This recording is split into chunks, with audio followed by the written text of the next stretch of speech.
These crates could contain the key to defeating Ahsoka Tano, Ezra Bridger, and even Luke Skywalker. With only one episode left of the Ahsoka show, the most important question going into the finale is, what's in the box? Even after taking the L in the first battle against Ahsoka and the others, Grand Admiral Thrawn takes this as a success because these boxes are almost done being loaded onto the Chimera. But what is so important about what's in these crates? Why does Thrawn need to take them with him? And what's in the box? Stick around till the end of this video to get all the answers to those questions and hear why whatever's in those crates will change the game in this war and make Ahsoka, Ezra, and Luke pretty much useless in this fight against Thrawn and his army. And why I think that Dave Filoni has already shown us the answer to who's in this box over 5 years ago in Star Wars Rebels. Smash a like on this video and let's break this all down.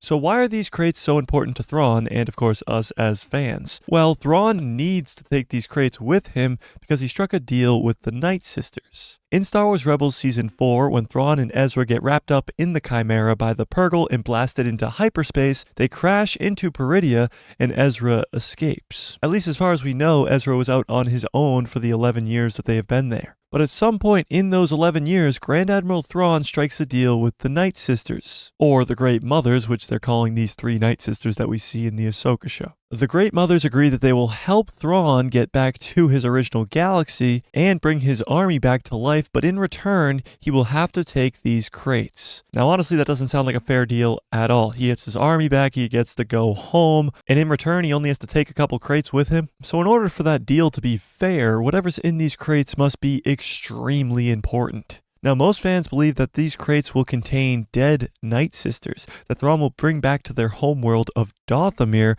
where they will be resurrected, so that the Nightsisters can survive and flourish on their home world. And there is evidence to back this up. In episode 6, when Morgan Elsbeth first arrives on Peridea, she tells Thrawn that she has seen the catacombs and that it will take up to 3 rotations or 3 days to load all of this cargo. Now, a catacomb is an underground cemetery with tombs, and in this case, with dead Nightsisters. So it's 100% possible that these crates could be containing dead Nightsisters. Because if you also take a look on the side of these boxes, you will see some technology, very similar to the side of a carbonite freeze, which means whatever is in the crate or in the carbonite needs to be held at a specific temperature.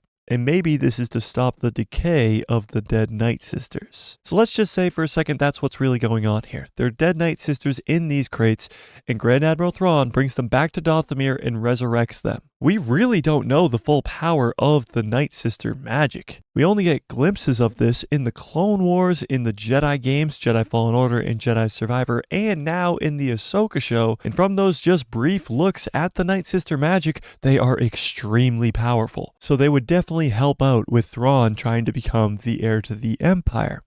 However, I believe there is another. There is Another answer to the question, what's in the box? These creatures called the Ysalamiri. Now it's spelt like this, you can call it the Ysalamiri, the Ysalimari, I don't care, I'm going to call them the Ysalamiri. They've never been mentioned in canon Star Wars, so there is no correct way to pronounce their name.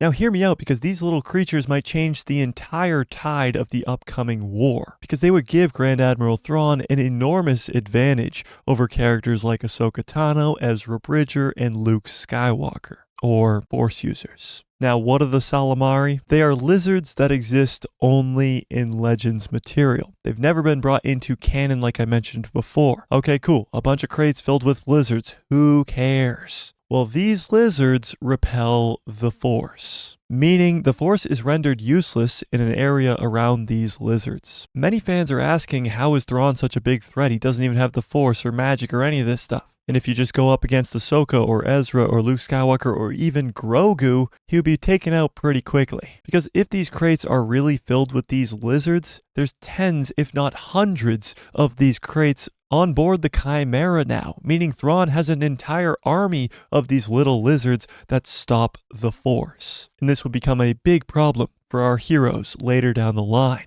And it would make Thrawn a way bigger threat because let's be honest, without the Force or without magic, Thrawn doesn't look like the heir to the Empire. And some fans just aren't that scared of the big blue meanie. But this big blue meanie with a lizard on his shoulder might be something you're going to want to run the other way from. Now, before you look at me like I'm crazy, Dave Filoni, who is the showrunner for the Ahsoka show, has already planted the seeds for the Ysalamiri back in Star Wars Rebels over 6 years ago.